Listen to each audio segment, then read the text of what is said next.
નમસ્કાર, સમાચારો સાથે હું છું વિધિ। જૂનાગઢથી અગત્યના સમાચાર મળી રહ્યા છે। માંગરોળની ઘટના હોવાની માહિતી છે કે જ્યાં વેરાવળ રોડ પર આવેલા ભંગારના કારખાનામાં આગ લાગી છે। ફાયર વિભાગની ટીમ અત્યારે સ્થળ પર હોવાની માહિતી મળી રહી છે। ફાયરની ટીમ દ્વારા આગ પર કાબૂ મેળવવાની કાર્યવાહી થઈ રહી છે। રાહતની વાત એ છે કે જાનહાનિના સમાચાર નથી।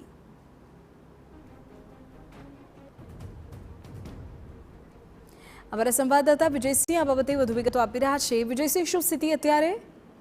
ચોક્કસથી વિધિ જણાવી દઉં તો જે રીતે આ જૂનાગઢ જિલ્લાના માંગરોળ તાલુકાનો જે બનાવ છે, જે માંગરોળના વેરાવળ રોડ જે બાયપાસ રોડ છે ત્યાં એક ભંગારનું કારખાનું હતું, તેમાં અચાનક જે આગ લાગતા આજુબાજુના વિસ્તારના લોકોએ તાત્કાલિક જે જાણ કરવામાં આવી અને ત્યારબાદ ફાયરની ટીમ પણ ઘટના સ્થળે પહોંચી આગ ઉપર કાબુ મેળવવાની જે મહેનત જે જહેમત ઉઠાવવામાં આવી છે। હાલ પણ આગની જે સ્થિતિ છે તે યથાવત છે, આગ ઉપર કાબુ મેળવી રહ્યા છે।